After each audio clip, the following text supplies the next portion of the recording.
Nacional del Poder Popular. En esta sesión extraordinaria participará, como usted puede apreciar, se encuentra ya con nosotros nuestro máximo líder, el compañero Fidel.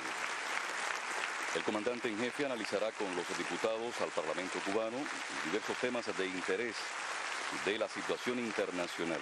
Fidel, quien sigue encabezando los procesos libertarios y democráticos en América Latina, al decir del presidente boliviano Evo Morales Ayma.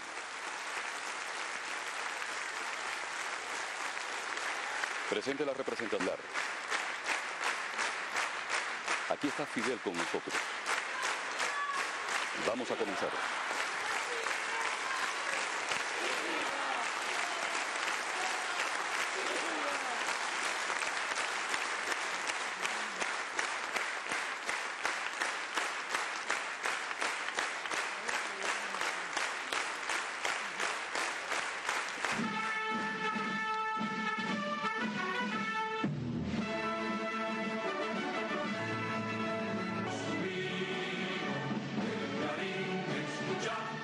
Estaría ordenando la muerte instantánea no solo de cientos de millones de personas,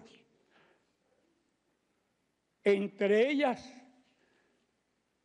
un incalculable número de habitantes de su propia patria,